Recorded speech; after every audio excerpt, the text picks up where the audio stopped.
Future vision மாணவர்களுக்கு வணக்கம். நம்ம கடந்த வகுப்புல யூனிட் 8ல இருந்து திறனாய்வுனா என்ன பொருள், யார் யார் என்னென்ன அறிஞர்கள் திறனாய்வு குறித்து கருத்துக்கள் சொல்லியிருக்காங்க, திறனாய்வு முறைகள், பாராட்டு முறை திறனாய்வு, விளக்க முறை திறனாய்வு, ரசனை முறை திறனாய்வு, அழகியல் முறை திறனாய்வுன்ட்டு வகைகள் நம்ம நிறைய பார்த்தோம். சரிங்களா? படிச்சிருப்பீங்க. அப்பப்போ வீடியோ அப்லோட் பண்றதை பார்த்துட்டே இருங்க. அப்பதான் அதோட கண்டினியூட்டி கிடைக்கும். கண்டினியூஸா இப்ப அந்த வீடியோவை பார்த்துருந்தீங்களா, இப்ப அடுத்த வீடியோ பார்க்கறதுக்கு உங்களுக்கு வசதியா இருக்கும். சரிங்களா? நம்ம இன்றைய வகுப்புல பார்க்க போறது திறனாய்வு அணுகுமுறைகள் அப்படின்ட்டு. ஃபர்ஸ்ட் நம்ம அறிவியல் வழி அணுகுமுறை. அறிவியல் வழினாவே நம்ம என்ன செஞ்சிருவோம், முன்னேற்றங்கள் வந்துடும். திறனாய்வினை மேலும் கூர்மைப்படுத்துவதற்கும், கூர்மைனா என்னது, இன்னும் சிறப்பா செய்யறதுக்கும், செழுமைப்படுத்துவதற்கும், இன்னும் அதை எப்படி செய்யலாம், இன்னும் நம்ம என்ன முன்னேற்றங்கள் செய்யலாம், இன்னும் எப்படி அதை விரிவுபடுத்தலாம் அப்படின்னு சொல்லிட்டு செழுமைப்படுத்துவதற்கும், புதிய கோணங்களை கண்டறிவதற்கும் இந்த அறிவியல் வழி அணுகுமுறை. அறிவியலின் மூலமாக தான் நம்ம தொழில்நுட்ப முன்னேற்றத்துல என்ன செஞ்சுட்டு இருக்கோம், அறிவியலும் வானவியல் அறிவும் கொண்டுதான் நம்ம தொழில்நுட்ப முன்னேற்றத்துல நம்ம அடுத்தடுத்த சாதனைகளை நிகழ்த்தி கொண்டே இருக்கின்றோம்.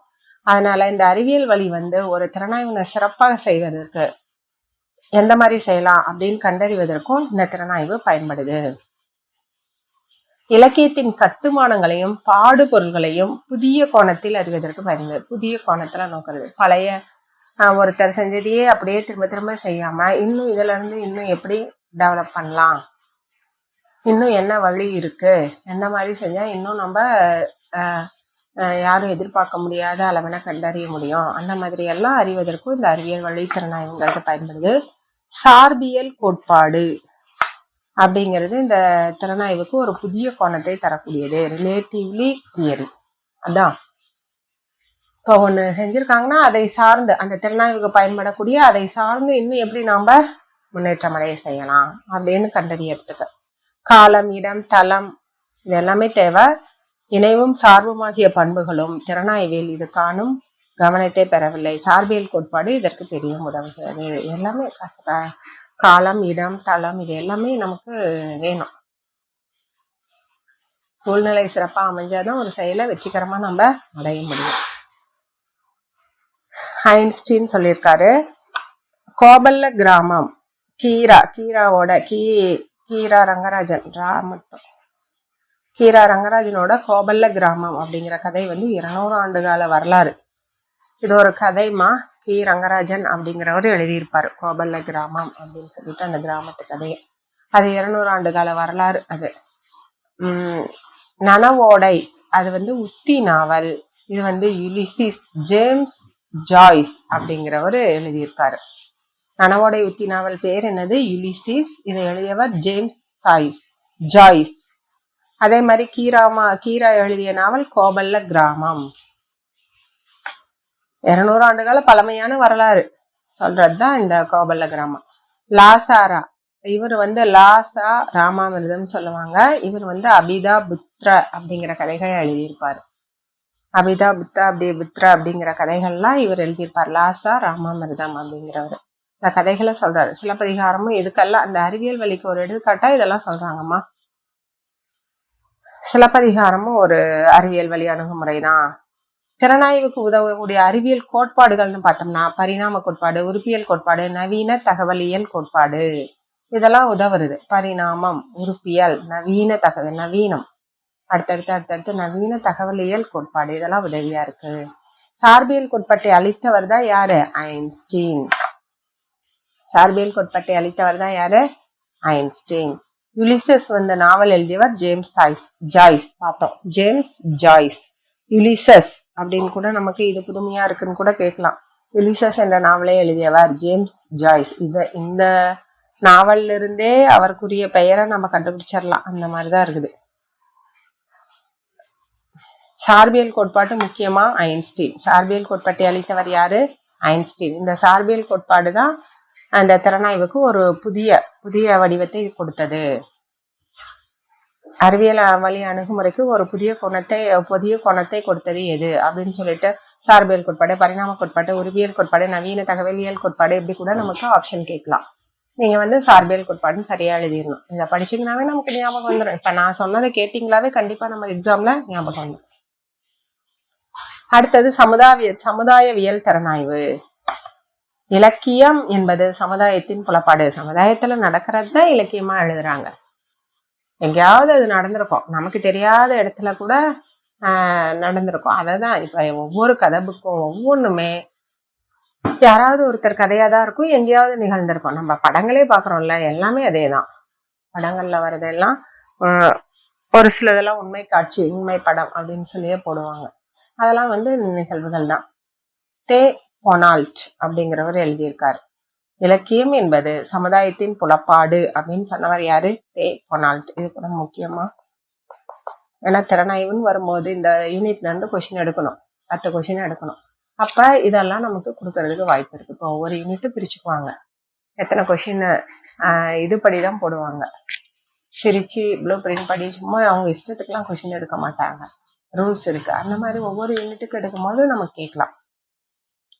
இலக்கியம் சமுதாய காரணங்களின் விளைவு மட்டுமல்ல, சமுதாய விளைவுகளின் காரணமும் ஆகும் அப்படின்னு சொல்றவர் ஹேரி லெவின். சமுதாய காரணங்களோட விளைவு மட்டும் இல்ல, சமுதாய விளைவுகளின் காரணம், அதுல ஏற்படுற விளைவுகள்னால கூட உருவாகலாம் காரணம் அப்படின்னு சொல்லிட்டு சொல்றவர் ஹேரி லெவின். சமயமும் இலக்கியமும் என்ற கட்டுரையின் ஆசிரியர் டி.எஸ். எலியட். சமயமும் இலக்கியமும், டி.எஸ். எலியட். காலங்களின் மாறுதலுக்கு ஏற்ப சமுதாய மதிப்புகள் மாறுகின்றன, எலியட். ஆமா, காலங்கள் மாற மாற நம்மளோட சமுதாய மதிப்புகளும் நம்ம தாத்தா பாட்டி வாழ்ந்த காலத்துல இருந்த சமுதாய அமைப்பு வேற, இப்ப நாம இருக்கிறது வேற. இப்ப நமக்கு அடுத்த ஜெனரேஷன் தான் வரதெல்லாம் மாறிடும். அந்த மாதிரி மதிப்புகள் மாறிக்கிட்டே தான் இருக்கின்றது அப்படின்னு சொன்னவரே டி.எஸ். எலியட். இலக்கியத்தின் உருவாக்கத்திலும் அதன் பொருள் அமைவுகளிலும் மக்கள் மத்தியிலே அதன் நடமாட்டத்திலும் சமுதாயத்திற்கு முக்கியமான இடமும் பங்கும் உண்டு என்ற கருதுகோளை கொண்டு உருவானதுதான் இந்த சமுதாயவியல் அணுகுமுறை.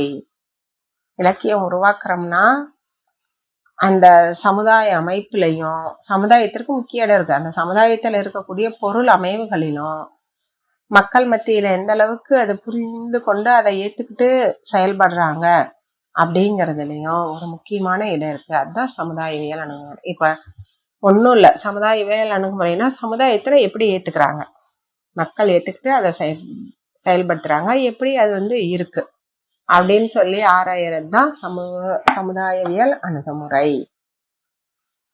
இனக்குழுக்களையும் அவற்றின் நம்பிக்கைகள் சடங்குகள் முதலியவற்றையும் ஆராய்வது. அந்த சமுதாயத்துல நடக்கிற அதை மட்டும் இல்ல, மற்றவற்றை இனக்குழுக்கள், நம்பிக்கைகள், சடங்குகள், சம்பிரதாயங்கள், சரிங்களா, பண்பாடு, கலாச்சாரம் எல்லாத்தையுமே ஆராய்ந்து எழுதுறது தான் இந்த சமுதாய மானுடவியல்.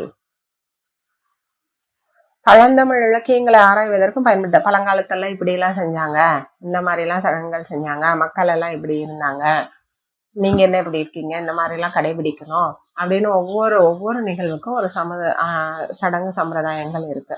அதையும் ஆராய்வதற்கு பயன்படுவது இந்த மானிடவியல் அணுகுமுறை. நாட்டுப்புறவியல் ஆராய்ச்சியிலையும் இந்த மானுடவியல் பெரும் பங்கு வகிக்குது. நாட்டுப்புறவியல் மானுடவியல் ஆராய்ச்சியில் விஞ்ஞான பூர்வமாக மிக பெரும் வெற்றி பெற்றவர் நா. வானமாமலை. முக்கியம், சரிங்களா. மானுடவியல் ஆராய்ச்சியில விஞ்ஞான அறிவியல் பூர்வமாக சாட்சியோட, சும்மா வாய் வார்த்தையா அப்படி சொல்லிட்டே போறது இல்ல, தெரிஞ்சதை இப்பெல்லாம் அப்படியே வாய் எப்படி வேணா பேசலாம்னு சொல்லிட்டு அப்படியே அந்த ஸ்பாட்ல போயிட்டே இருக்கிறது, அந்த மாதிரி இல்ல. அறிவியல் பூர்வமாவே நிரூபித்தவர் யாரு, நிரூபித்து வெற்றி கண்டவர் யாரு, நா. வானமாமலை. நாட்டுப்புற இலக்கியங்களை அணுகுவதற்கு சிறந்த வழிகாட்டியாக இருந்தவரும் இந்த நா. வானமாமலை தான். ஆமா, நாட்டுப்புறம்னு வந்துட்டாவே நா. வானமாமலை. நாட்டுப்புற இலக்கியங்களை அணுகுவதற்கு, அதை வந்து இலக்கியங்களை எப்படி படிக்கணும், எந்த மாதிரி அதை வந்து செயல்படுத்தணும் அப்படிங்கிறதுக்கெல்லாம் உறுதுணையா இருந்தது இவரோட இதுதான். வழிகாட்டியாக இருந்தவர். இவர் அந்த நாட்டுப்புறவியல்ல கொண்ட ஈடுபாடும் அவர் செய்த கருத்துக்களும் தான் மற்றவர்களுக்கு உறுதுணையா இருந்தது. இலக்கியம் சமுதாயத்தின் உற்பத்தி, சமுதாய சக்தி, டெர்ரி ஈகிள்டன். இலக்கியம்ங்கிறது ஒரு சமுதாயத்தின் உற்பத்தி, சமுதாய சக்தி அப்படின்னு சொல்றவரு டெர்ரி ஈகிள்டன். அதான் ஒவ்வொரு அறிஞர்களுக்கும் ஒவ்வொரு கருத்து, அவங்க எந்த கண்ணோட்டத்துல பாக்குறாங்களோ அந்த மாதிரிதான் அவங்களுக்கு தெரியும். அவதானமா, நம்ம கண்ணோட்டம் எப்படி இருக்கோ, யாரை பற்றி என்ன கண்ணோட்டம் நம்ம வச்சிருக்கோமோ அந்த இதுதான் நமக்கு தெரியும். இதே போலதான் வரலாற்றின் வளர்ச்சியில் சமுதாய அமைப்புக்கும் சிந்தனைக்கும் இடையே இயக்கவியலான உறவுகளை இலக்கியம் பிரதிநிதித்துவப்படுத்துகிறது அப்படின்னு சொன்னவர் ரேமாண்ட் வில்லியம்ஸ். சமுதாய அமைப்புக்கும் சிந்தனைக்கும் இடையே உறவுகளை இலக்கியம் உறவுகளை வைத்துதான் இலக்கியங்கள்ல உறவு எல்லாமே சமுதாய அமைப்பு சார்ந்த அனைத்துமே இடம்பெறும். இலக்கியம் தீர்மானிக்கின்ற சக்தியாகவும் தீர்மானிக்கப்படுகிற சக்தியாகவும் விளங்குகிறது. சார்த்ரே. நாங்க மேடம் இத்தனை கொட்டேஷன் இருக்கு, எதை எதுக்கு யார் பேருன்னு எப்படி ஞாபகம் வச்சுக்கிறது? படிங்க, ஒரு 2-3 முறை சின்ன சின்ன குழுவா வச்சு படிங்க, கண்டிப்பா நமக்கு ஞாபகம் வரும். விஞ்ஞானியின் பணியினை செய்யும் திறனாய்வு முறை சமுதாயவியல் அணுகுமுறை. ஓகே, விஞ்ஞானியோட பணியினை செய்யும், நம்ம அறிவியல் வழியிலையும் அதான் பார்த்தோம். அவங்களோட பணி, ஏன்னா சமுதாயத்தை அணுகணும் இல்லையா, அதை செய்யறது சமுதாயவியலான. சமுதாயத்துல என்ன நடக்குது அப்படிங்கிறத இலக்கிய கொள்கை நூலாசிரியர் ரெனி வெல்லக், சமயமும் இலக்கியமும் டி.எஸ். எலியட். இதெல்லாம் கொஞ்சம் முக்கியமா, இதெல்லாம் முக்கியம். இதெல்லாம் நம்ம என்ன செஞ்சுக்கலாம், இதெல்லாம் மனப்பாடம் பண்ணிக்கலாம். இலக்கியத்திற்கும் சமுதாயத்திற்கும் உள்ள உறவை மிக ஆழமாக ஆராய்பவர் மார்க்சிய அறிஞர்கள். அடுத்தது வரலாற்றியல் அணுகுமுறை. இலக்கியத்தை வரலாற்று உந்து சக்திகளின் ஒளியில் தரிசிக்கும் பார்வை வரலாற்றியல் அணுகுமுறை. இலக்கியம் இருக்கு இல்லையா, இப்ப எல்லாமே இலக்கியம் தான். ஒவ்வொரு அணுகுமுறை, எல்லா அணுகுமுறைகளையும் நோக்கி ஆய்வு செஞ்சாதான் அது திறனாய்வு. ஆமாதானம்மா? இப்ப நம்ம பாக்குற எல்லா வகைகளையாலையும் ஒரு இலக்கியத்தை நம்ம ஆய்வு செய்யணும். ஆய்வு செஞ்சு நம்ம கட்டுரை எழுதணும். அப்பதான் அது திறனாய்வு. அதுக்குதான் ஒவ்வொன்றை பத்தியும் விளக்கமா படிக்கிறோம். அணுகுமுறையும் படிக்கணும், வகைகள் மூலமாகவும் ஆராயணும், இந்த அணுகுமுறை வழியாகவும் ஆராயணும். அப்பதான் அந்த திறனாய்வு முழுமையடையும். இலக்கியத்தை வரலாற்று உந்து சக்திகளின் ஒளியில் தரிசிக்கும் பார்வை. வரலாற்று உந்து சக்திகளின் ஒளியில். வரலாறுனா என்னது? கடந்த கால வாழ்க்கை, அதுதான் வரலாறு. அந்த வரலாற்று உந்து சக்திகளின் அந்தோட சக்தி, அதுல இருக்கிற நிகழ்வுகள், அந்த செயல்கள், அதையெல்லாம் கருத்தில் கொண்டு அதை பார்க்கும் பார்வைதான் வரலாற்றியல் அணுகுமுறை. அதுல இருக்கிற வரலாற்றியல் நிகழ்வுகளை நாம அதை புரிஞ்சுக்கிறது தான் வரலாற்றியல் அணுகுமுறை. இலக்கியம் காலத்தின் ஆன்மா. Francis Bacon. இலக்கியம் காலத்தின் ஆன்மா. கொட்டேஷன் இதெல்லாம் நமக்கு எளிமையா கேட்டுருவாங்க. இலக்கியம் காலத்தின் ஆன்மா. வரலாற்றியல் அணுகுமுறை குறித்து கூறியவர் யார்? Francis Bacon. இலக்கிய உலகில் தவிர்க்க முடியாத ஒரு அணுகுமுறை இது.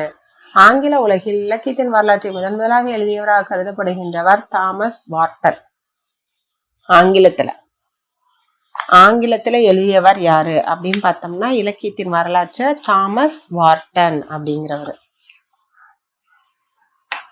தமிழ் இலக்கிய வரலாறு எழுதுவதற்குரிய மனப்பான்மைக்கு முன்னோடி யாருன்னா சைமன் காசிக் செட்டி. தமிழ் இலக்கிய வரலாறு, ஆங்கிலத்துல தாமஸ் வார்டன். தமிழ் இலக்கிய வரலாறு எழுதுவதற்குரிய மனப்பான்மைக்கு முன்னோடியே இருந்தவர். அது எழுதுறதுக்கு அவரோட கருத்துக்கள், அவரோட ஆக்டிவிட்டிஸ் வச்சுதான் நாம இவர் முன்னோடி அப்படின்னு சொல்ல. சைமன் காசிக் செட்டி. ரோமானிய வரலாற்று நாயகர்களின் சுவாரஸ்யமான சரிதைகளை வாழ்க்கைகள் அப்படிங்கிற பெயரில் புளூட்டார்க் எழுதினார். இந்த வாழ்க்கைகள் தான் பின்னால் ஷேக்ஸ்பியரின் நாடகங்கள் பலவற்றிற்கு கதை கருத்துக்களை தந்தன. ஷேக்ஸ்பியரோட ஹோமர் எலிசி அப்படின்லாம் வரும் இல்லையா, ஒடிசி, எலியட் ஒடிசி, ஹோமர், ஷேக்ஸ்பியரோட நாடகங்கள் எல்லாம் யாரோடதுன்னா புளூட்டார்க் அப்படிங்கிறவரோடதான். அவரோட கருத்துக்களின் மூலமா தான் இவர் அந்த கதை கருத்துக்களை தந்தாரு. எலியட் ஒடிசி. புளூட்டார்க்கின் வாழ்க்கைகள் அப்படிங்கிறத ஜான் ட்ரைடன் எழுதியிருக்காரு. கவிஞர்களின் வாழ்க்கைகள் சாமுவேல் ஜான்சன். புளூட்டார்க்கின் வாழ்க்கைகள்னு ஜான் ட்ரைடன் அப்படிங்கிறவர் எழுதியிருக்காரு. கவிஞர்களின் வாழ்க்கைகள் அப்படிங்கிற புத்தகத்தை சாமுவேல் ஜான்சன். தமிழில் இலக்கிய வரலாற்றை அதன் சரியான பொருளில் விவாத விளக்கங்களுடன் எழுதியவர்களின் முன்னோடி பேராசிரியர் பே. சுந்தரம் பிள்ளை. சரியான பொருள்ல விளக்கங்களோடு எழுதியவர் யாருன்னா தமிழ் இலக்கிய வரலாறு பே. சுந்தரம் பிள்ளை, பேராசிரியர். அப்புறம் காசு பிள்ளை. காசு பிள்ளை சென்னை கிறித்துவ கல்லூரியில் 10 பாட்டுக்கள். அவருடைய 10 பாட்டுக்கள்ங்கிறது புகழ்பெற்ற கட்டுரை. இது காசு பிள்ளை கேள்விப்பட்டிருக்கேன், இது பேசு பிள்ளைன்னு இருக்கு, நான் பார்த்துட்டு சொல்றேம்மா. சரிங்களா? சென்னை கிறித்துவ கல்லூரியில 10 பாட்டுகள் அப்படிங்கிற கட்டுரைய இது பண்ணியிருக்காரு. தமிழ் இலக்கிய வரலாற்றில் சில மைல் கற்கள். பாருமா, 1891 பேசு பிள்ளை தான் கரெக்ட் பார்த்தாச்சு. பேசு பிள்ளை அப்படிங்கிறவர் தான் சென்னை கிறித்துவ கல்லூரியில் 10 பாட்டுகள் அப்படிங்கிறத ஒரு புகழ்பெற்ற கட்டுரையா எழுதியிருக்காரு. நான் இப்ப ரெஃபர் பண்ணிட்டேன். சரிங்களா? தமிழ் இலக்கிய வரலாற்றில் சில மைல் கற்கள் அல்லது திருஞான சம்பந்தரின் காலம் அப்படின்னு எழுதுறவரும் பேசு பிள்ளை தான். தமிழ் இலக்கிய வரலாற்றில் காசு பிள்ளைங்கிறவர் வந்து தமிழ் இலக்கிய வரலாற்றை எழுதியவர். இதெல்லாம் சரி, நிறைய ஸ்பெல்லிங் மிஸ்டேக் பண்ணிட்டு இருந்தாங்கன்ட்டு பார்த்தேன். பேசு பிள்ளை தான் கரெக்ட். தமிழ் இலக்கிய வரலாற்றில் சில மைல் கற்கள் அல்லது திருஞான சம்பந்தரின் காலம் அப்படிங்கிற நூலை எழுதியவர் பேசு பிள்ளை. மாணிக்கவாசகர் காலம் கேஜி சேச ஐயர். கேஜி சேச ஐயர். தமிழ் இலக்கியத்தில் செவ்வியல் காலம்ங்கிற நூலை எழுதியவர் என் கிருஷ்ணசாமி ஐயங்கார். 10 பாட்டு காலம் டி.ஏ. ராமலிங்க செட்டியார். டி.ஏ. ராமலிங்க செட்டியார். தமிழகத்து கவிஞர்கள் ஜி.யு. போப். செக் நாட்டு தமிழறிஞர் கமில் சுவலமில் எழுதிய A History of Tamil Literature அப்படிங்கிற நூலை எழுதியவர் கமில் சுவலபில். பழந்தமிழரின் மரபு வழி கே.என். சிவராஜ பிள்ளை. தமிழ் இலக்கியத்தில் காலமும் கருத்துமா வேலுப்பிள்ளை. காவிய காலம் இதுக்கு வந்திருக்கு, எல்லாம் முக்கியம்தான் எல்லாமே. தமிழ் நாவல் இலக்கியம் கைலாசபதி. இது எல்லாமே இந்த நூல்கள் ஒரு 2-3 முறை படிச்சுக்கோங்க. மாணிக்கவாசகர் காலம் எல்லாமே நமக்கு முக்கியம்தான். ஒரு நாட்டின் கவிதை வரலாறு என்பது அந்த நாட்டின் அரசியல் விஞ்ஞான சமய வரலாற்றின் சாராம்சமே ஆகும் அப்படின்னு சொன்னவர் யாரு? கார்லைல்ங்கிறவர் தான். இந்த கொட்டேஷன் முக்கியமா, இந்த கொட்டேஷனை பார்த்துக்கோங்க. இலக்கியம் என்பது காலங்கள் தோறும் காட்சி விளக்க குரல்களாக கேட்கும் ஒரு கூட்டு குரல் வழியே. ரெனி வெல்லக். இலக்கியம் என்பது காலங்கள் தோறும் காட்சி விளக்க குரல்களாக கேட்கும் ஒரு கூட்டு குரல் வழியே அப்படின்னு சொன்னவர் ரெனி வெல்லக். அதுக்கப்புறம் பாத்தீங்கன்னா நூற்றாண்டு கால வரிசையில மிகுந்த உழைப்புடனும் நிறைய தகவல்களுடன் இலக்கிய வரலாறு நூல்கள் எழுதியவர் அருணாச்சலம் பிள்ளை. முக்கியம், நம்ம கிட்ட புக் இருக்கு தமிழ் இலக்கிய வரலாறு. மு அருணாச்சலம் பிள்ளை அப்படிங்கிற இவர் வந்து நூற்றாண்டு கால வரிசையில எழுதியிருப்பார். அந்தந்த கால வரிசையில அப்படியே யார் எழுதினாங்கன்னு. வரலாற்றியல் முறை திறனாய்வுனா அதான் சரியான தகவல்களுடனும் போதிய சான்றுகளுடனும் காரண காரிய தொடர்புகளுடனும் திட்டமான வரலாற்று கொள்கைகளுடனும் அமைவதுதான் இந்த வரலாற்றியல் முறை திறனாய்வு. வரலாற்று பார்வைக்கு எதிராக குரல் கொடுத்தவர்கள் காண்ட் பிராட்லி கெர் இப்படிங்கிறவர் தான் வரலாற்று பார்வைக்கு எதிராக குரல் கொடுத்தவர்கள். புளுட்டார்க் அப்படிங்கிற நூலை எழுதியவர் சைமன் காசி செட்டி. இலக்கிய வகைகளின் வழி இலக்கியத்தின் வரலாறு கண்டறிவது வையாபுரி பிள்ளை. இவர் தான் வந்து இலக்கிய வகை வழி. காவிய காலம் அப்படிங்கிற நூலை எழுதியவரும் வையாபுரி பிள்ளை. இலக்கிய வகைகளின் வழி இலக்கியத்தின் வரலாறை கண்டறிவது அப்படின்னு சொல்லிட்டு இவர் என்னார், காவிய காலம் அப்படிங்கிற நூலை எழுதியார். அடுத்தது உளவியல் அணுகுமுறை. உளவியல் அப்படின்னு வந்துட்டோம்னாவே நம்ம உள்ளம்தான். உள்ளத்தின் கோலங்களையும் கோணங்களையும் ஆராய்கிற அறிவியல் தான் உளவியல் அணுகுமுறை. ஒருவரோட உள்ளத்தில் நிகழ்கின்ற எண்ணங்களையும் கருத்துக்களையும் மனப்பான்மைகளையும் அனைத்து வகையிலும் ஆராய்கிறது தான் உளவியல். உளவியல் மருத்துவ முறைக்குட்படுத்தி உளவியல் பகுப்பாய்வாக ஆராய்வது பிராய்டியம். சிக்மண்ட் ஃப்ராய்டு அப்படின்னு சொல்லிட்டு ஒரு அறிஞர் வந்து இவரோட பிராய்டியம்ங்கிற மாதிரி சைக்காலஜில ஒரு சிக்மண்ட் ஃப்ராய்டுங்கிறவரும் ஒரு முக்கியமான அறிஞர். மருத்துவ முறைக்கு உட்படுத்தி உளவியல் பகுப்பாய்வாக ஆராய்வது பிராய்டியம். மனித உள்ளத்தின் உணர்வே எல்லா அறிவியல்களுக்கும் கலைகளுக்கும் கருவறையாக விளங்குவது. ஆமா, நம்ம உணர்வு தான். ஒவ்வொருத்தரோட உணர்வும் அதை எந்த கண்ணோட்டத்துல நோக்குறாங்க, எப்படி அதோட புரிஞ்சுக்கிறாங்க அப்படிங்கிறத கொண்டுதான் செய்ய முடியும். உள்ளத்தின் வழிமுறைகளை ஆராய்கிற உளவியல் இலக்கியம் பற்றிய ஆராய்ச்சிக்கும் ஏற்புடையதாக இருக்க முடியும்னு சொன்னவர் யுங்.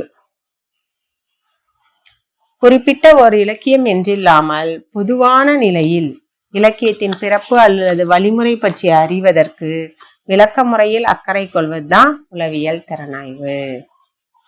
உளவியல் திறனாய்வுக்கு ஒரு விளக்கம்.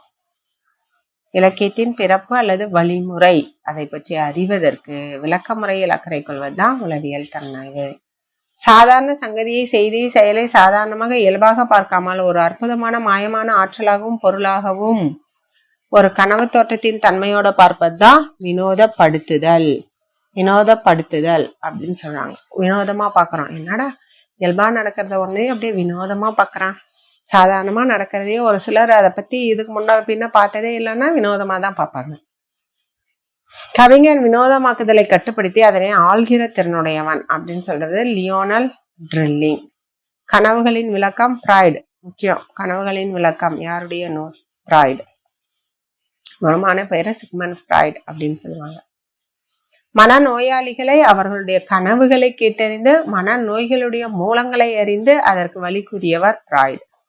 மனநோயாளிகள் இருக்காங்க இல்லையா, அவங்களோட கனவுகளை கேட்டு இதன் மனநோய் எதனால வந்தது அப்படின்னு அந்த மூலத்தை கண்டறியவர் யாருன்னா அதற்கு வழி கூறியவர் ஃப்ராய்டு. கனவுகள் யதார்த்தத்தின் பிறழ்வுகள், அதன் வெவ்வேறு குறியீட்டு வடிவங்கள் அப்படின்னு சொன்னவரும் ஃப்ராய்டு தான். கனவு என்பது அடிப்படையில் நிறைவேறாத ஆசைகளின் சுய திருப்திகளே அப்படின்னு சொன்னவரும் ஃப்ராய்டு தான். முக்கியமா பாலியல் விருப்பங்களை சொல்றாரு. நிறைவேறாத ஆசைகள் தான் கனவுகள். நமக்கு தெரியும், நிறைவேறாத ஆசைகள் தான் கனவுகளா வரும். கனவுகளா நம்ம அது பண்ணி அது மூலமா நமக்கு நடந்ததுன்னு ஒரு இப்படியெல்லாம் நடந்ததுன்னு நம்ம சொல்லிக்குவோம் இல்லையா. கலைஞனை ஏனைய மனிதர்களைப் போல் அல்லாமல் சமுதாயத்தில் அந்நியப்பட்டு போன ஒரு வகையான நோயாளியாக பார்ப்பதுதான் இந்த உளவியல் ஆய்வு முறை. ஏன்னா அவங்கள மனநோயாளி மாதிரியே எல்லாம் ஆராயறது, எல்லாம் பாக்குறது.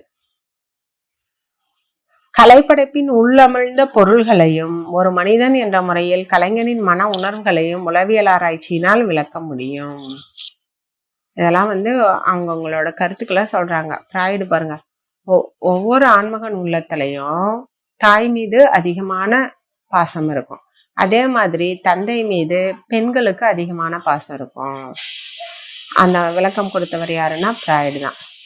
அதனால தாய் மீது பாசம் இருக்கிறதுனால தந்தை மீது கொல்லாப்பு, கொலையுணர்வு இதெல்லாம் அவங்ககிட்ட படிந்து கிடப்பதாகவும் விளக்கம் கொடுக்கிறாரு.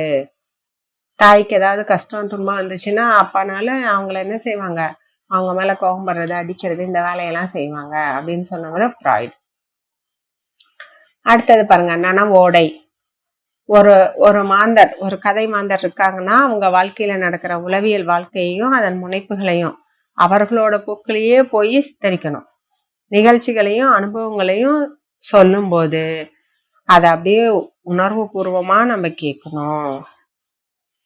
சரிங்களா? உணர்வு பூர்வமா அதை உணரப்படுகின்ற முறையில் ஒன்றினை தொட்டு ஒன்று தாவியும் உருண்டு போகிற முறையில் சொல்லுவதுதான் நனவோடை. அப்படியே அப்படி பூச்சா இப்படி பூச்சா அப்படியே கதையா அப்படி சொல்லுவாங்கல்ல, ஒரு கோர்வையா இல்லாம தாவியும் உருண்டும் அப்படியே அவங்கள கதையா அப்படியே சித்திரமா வர்ணிக்கிற மாதிரி சொல்லுவாங்க. அதுதான் நனவோடை.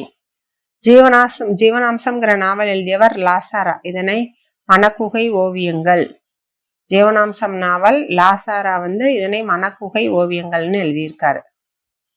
மனக்குகை ஓவியங்கள்னு. புகழ் இலக்கியவாதிகளின் படைப்புகளுக்கு பின்னணியாக அவர்களின் தனிப்பட்ட பாலியல் நிலையிலான வாழ்க்கை இருக்கிறது அப்படின்னு சொன்னவர் ஆல்பர்ட் மொர்டல். இப்போ ஒரு இலக்கியவாதி ஒரு கதையை படிக்கிறான்னா அவங்களோட சொந்த வாழ்க்கையிலேயே அது நகர்ந்து அனுபவம் மூலமா அவன் உயர்ந்தானா அந்த படைப்பு எப்படி இருக்கும், சிறப்பா அமையும். ஏன்னா மற்றவர்கள் சொல்றதை கேட்கறத விட நம்ம அனுபவத்தினால் உணர்ந்து செய்யறதுக்கு உயிரோட்டம் அதிகமா இருக்கும். அது இன்னும் சிறப்பா அந்த கதைக்களம் அமையும் அப்படின்னு சொல்லிட்டு அதுல ஆல்பர்ட் மொர்டல் சொல்றாரு. படைப்பாளி தன்னுடைய படைப்பில் எப்போதும் தன்னை அறியாமல் மறைவாகவே இருக்கின்றனர் அப்படின்னு சொல்றவரும் ஆல்பர்ட் மொர்டல் தான். இவர் தான் சொல்லிட்டு கூட்டு நனவிலி மனம் என்ற கருத்தை முன்வைப்பவர் குஸ்தவ் யுங் அப்படிங்கிறவரு சொல்றாரு. அடுத்தது பாருங்க, ஹாம்லெட்டின் செய்வதா இல்லையா என்ற தயக்கம் ஒடிபஸ் மன உணர்வுக்கு சான்று. ஒடிபஸ் செய்யலாமா வேண்டாமா அப்படின்னு தயக்கம், செஞ்சா என்ன நடக்கும்? வேண்டாமா, விட்டுலாமா, செய்யணும்னு ஆசை இருக்கும், இவன் வேண்டான்னு இருக்கும். அந்த மாதிரி மனநிலை தான் ஒடிப்பஸ் மன உணர்வுன்னு சொல்லுவோம். பிராய்டு கூறுகின்ற லிபிடோ, பாலியல், தனிமனித உணர்வு கோலம் முதலியவற்றை குஸ்தவ் யூங் மறுக்கிறாரு. பிராய்டு சொல்ற அனைத்தையுமே யார் மறுக்கிறாங்கன்னா குஸ்தவ் யூங் அப்படிங்கிறவர். நம்ம சைக்காலஜில பிராய்டு பத்தி நிறைய இந்த கருத்துக்கள் எல்லாமே நம்ம படிக்கிற மாதிரி இருக்கும். அடுத்தது மானிடவியல். மானிடவியல்னா ஒரு மனிதனுடைய சடங்குகள், நம்பிக்கைகள், இனக்குழுக்கள் இதெல்லாம் ஆராயறது தான் மானிடவியல். இதுல அதிகமாக வெற்றி பெற்றவர் வானமாமலை. வானமாமலை அவர் தான் வந்து என்னது அதிகமா வெற்றி பெற்றாரு. நாட்டுப்புறவியல் பெரும் பங்கு வகிப்பது மானுடவியல்ல தான். தலித்தியமும் திறனாய்வும். தலித்துங்கிறவங்க ஒரு ஒடுக்கப்பட்ட மக்கள், தாழ்த்தப்பட்ட சில ஜாதிகளின் கூட்டு வடிவ லட்சணையாகவும் ஒரு பண்பாட்டு அரசியலின் அடையாளமாகவும் இருப்பதுதான் தலித். தலித்தினத்தினர் அப்படின்னா அவங்க ஒரு ஒடுக்கப்பட்ட, இப்பெல்லாம் மாறிடுச்சு. சில ஜாதி அவங்கெல்லாம் மாறாம அப்படியே என்னதான் முன்னேற்றம் கொண்டு வந்தாலும் மாறாம ஒரு கூட்டு வடிவ லட்சணையா இருக்காங்க. பண்பாட்டு அரசியலின் அடையாளமாக இருப்பவங்க யாருன்னா தலித். இது வந்து ஒரு மராட்டிய சொல். தலித் அரசியல் என்றது ஒரு அறிக்கையை சமர்ப்பித்தவர் மார்க்ஸ். தலித்திய வழியிலான திறனாய்வுங்கிறதும் நடைமுறையில சமுதாயவியல் திறனாய்வு. தலித் மக்களோட வாழ்க்கையை ஆராயிரும். தலித் திறனாய்வுனா அந்த மக்களோட வாழ்க்கையை ஆராயிரும். அப்ப அது சமுதாயவியல் திறனாய்வு தான். இலக்கியத்துல தலித் மக்களை பத்தி நிறைய சொல்லியிருக்காங்க. அவர்களுடைய வாழ்க்கை அனுபவங்கள், உணர்வுகள், சிந்தனைகள், எதிர்வினைகள் இது எல்லாமே சித்தரிக்கப்பட்டிருக்கிறது. அதை பார்ப்பதுதான் தலித் திறனாய்வு. அதை படிச்சு தெரிஞ்சுக்கிறது. இலக்கியமும் சிந்தனை வடிவங்களும் உயர்ஜாதி வர்க்கத்தின் இறக்கிய வாய்க்கும் பிறவி பயன்கள் என்றும் புனிதமானவை என்றும் உருவாக்கப்பட்ட சொல்லடங்காத மறுதலித்து அவற்றை ஜனநாயகப்படுத்துவது. எல்லாத்துக்கும் அந்த அவங்களுக்குதான் உயர்ஜாதி வர்க்கத்தினருக்கு தான் எல்லாமே வாய்க்கும், எல்லா பிறவி பயன்களும் புனிதமானவை என்றும் சொல்றது வந்து அதை வந்து ஜனநாயகப்படுத்துவது. அப்படியே வழியா ஜனநாயகப்படுத்தி கொண்டுட்டு வந்துட்டே இருக்காங்க. அகவையப்பட்ட அழுத்தல்களிலிருந்து இலக்கியத்தை நடைபெயலுக்கு கொண்டு வருவது. இருக்கிறத அப்படியே ஏத்துக்கிட்டோம், பணிந்து ஏற்றுக்கொண்டும் போகாமல் மனித நியாயங்களுக்காக இலக்கிய குரல் கொடுக்கும் என்ற நிலைப்பாட்டிற்கு வலிமை சேர்ப்பது. அப்படியே பணிஞ்சு போயிட்டே கிடக்கணும், எல்லாத்தையும் அவங்க சொல்றதெல்லாம் ஏத்துக்கிட்டு அந்த மாதிரி இருக்காம குரல் கொடுக்கணும், எதிர்த்து குரல் கொடுக்கணும். ஆதிக்க சக்திகளுக்கு எதிரான ஒரு எதிர்ப்புணர்வு. இந்த தலித் மக்களை இவங்களை அடிமைப்படுத்துறாங்கன்னு சொல்றோம் இல்லையா, இதெல்லாம் செய்யணும். மாற்றங்களை முன்மொழியும் ஒரு அறிவு புலன். ஒரே இனத்துக்குள்ள பொருளாதார முரண்பாடு, சமூக முரண்பாடுகளையும் மோதல்களையும் உருவாக்குகிறதாகிய ஒரு நடப்பியலை சித்தரிப்பதுதான் மலரும் உருகும் அப்படிங்கிற நாவல்.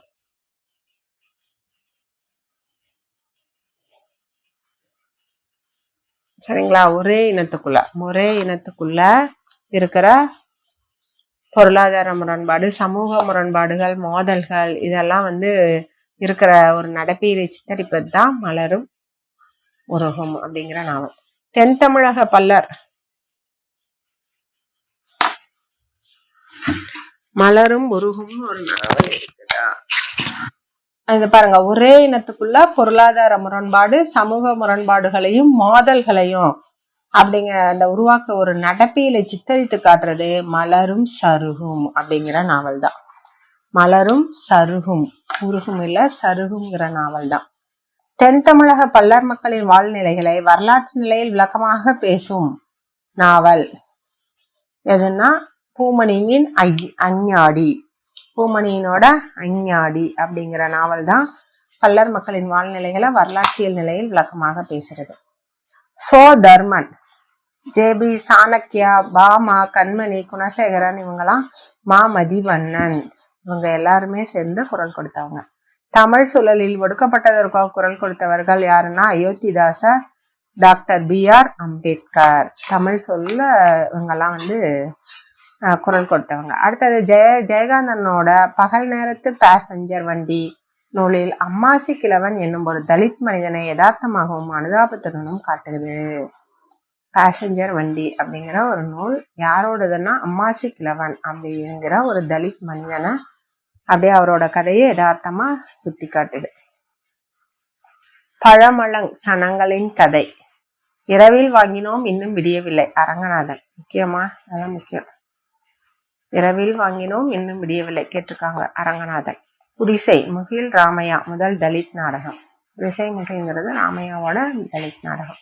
நந்தனார் தெரு இதயவேந்தன் தலித் தன் வரலாற்று நாவல். கருக்கு பாமா எழுதியது.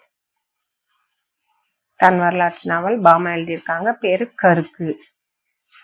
அடுத்தது பெண்ணிய திறனாய்வு. பெண்ணியம் பெண்ணின் நோக்கில் அல்லது பெண்ணின் பார்வையிலிருந்து செயல்படும் திறனாய்வு தான் இந்த பெண்ணியல் திறனாய்வு. ஆண்களை மையமிட்ட இந்த சமூகத்துல பெண்களின் எதிர்வினைகளை எதிர்த்து பேசுவது. ஆண்கள் இப்ப செய்யற கொடுமைகள்லாம் எதிர்த்து பேசுறது தான் இந்த பெண்ணிய திறனாய்வு. பிரான்ஸ் நாட்டை சேர்ந்த சைமோன் தே பவ்வோ இவர் எழுதிய இரண்டாவது பாலினம் அப்படிங்கிற நூலை முன்னோடியாக கொண்டு பெண்ணியம் ஒரு அறிவார்ந்த கொள்கையாக முன்வைக்கப்பட்டிருக்காங்க. பிரான்ஸ் நாட்டை சேர்ந்த சைமோன் தே பவ்வோ இவர் எழுதியிருக்காருன்னா இரண்டாவது பாலினம்னு ஒரு நூலை எழுதி அதுல பெண்ணியம் பற்றிய கருத்துக்களை எழுதியிருக்காரு. இரண்டாவது பாலினம்னா நம்ம தெரியும். பெண்கள் மரபுகள், சமய புராண பாரம்பரியங்கள் முதலியவை பெண்களை முக்கியமாக பழங்காலத்தெல்லாம் முக்கியமா என்ன செஞ்சாங்க, அவங்கள அப்படியே முன்னேற விடாம தடுத்து நிறுத்தி வச்சுட்டு இருந்தாங்க. ராஜம் கிருஷ்ணனோட கரிப்பு மணிகள், அலைவாய் கரையில், இந்த இதெல்லாம் பெண்களை பற்றிய நாவல்களா இருக்கு. கரிப்பு மணிகள், அலைவாய் கரையில் இதெல்லாம். சுகிர் தராணி, குட்டி ரேவதி, சல்மான், லீனா, மணிமேகலை இதெல்லாம் இவங்கெல்லாம் யாருன்னா பெண்ணிய திறனாய்வாளர்கள். மாலதி, மைத்ரி, கனிமொழி, தமிழச்சி, தங்கபாண்டியன் இவங்க எல்லாருமே. பெண்ணியம் அரவாணிகள், திருநங்கையர்கள் இவங்கெல்லாம் இருக்காங்க. அரவாணிகள், திருநங்கையர்கள். சைமன் தே பவ்வோ எழுதிய இரண்டாவது பாலினம் பெண்ணிய வகையில முன்னோடியா இருக்கு. பிரெஞ்சு பெண்ணிய திறனாய்வு அடிப்படையை கொண்டு செயல்படுறதா இந்த பெண்ணிய திறனாய்வு. பணவலை மையமிட்டு அமைவது அமெரிக்க பெண்ணிய திறனாய்வு. மார்க்சிசிய ஒளியில் பெண்ணியத்தை விளக்குவது ஆங்கில பெண்ணிய திறனாய்வு. அடுத்தது பார்த்தோம்னா அமைப்பியல். சரி, நம்ம அடுத்த கிளாஸ்ல பார்க்கலாம். இதோட நம்ம இன்றைய வகுப்பை முடிச்சுக்கலாம். அணுகுமுறைகள் பார்த்தோம். இந்த வகுப்புல என்னென்ன பார்த்தோம்னா அணுகுமுறைகள். எத்தனை அணுகுமுறைகள்? அறிவியல் வழி அணுகுமுறை, சமுதாயவியல் அணுகுமுறை, வரலாற்றியல் அணுகுமுறை, உளவியல் அணுகுமுறை. அடுத்தது நம்ம பெண்ணியல் அணுகுமுறை வரைக்கும் பார்த்தோம். அடுத்தது நம்ம அமைப்பியல்ல இருந்து அடுத்த வகுப்புல பார்க்கலாம். நன்றி மாணவர்களே.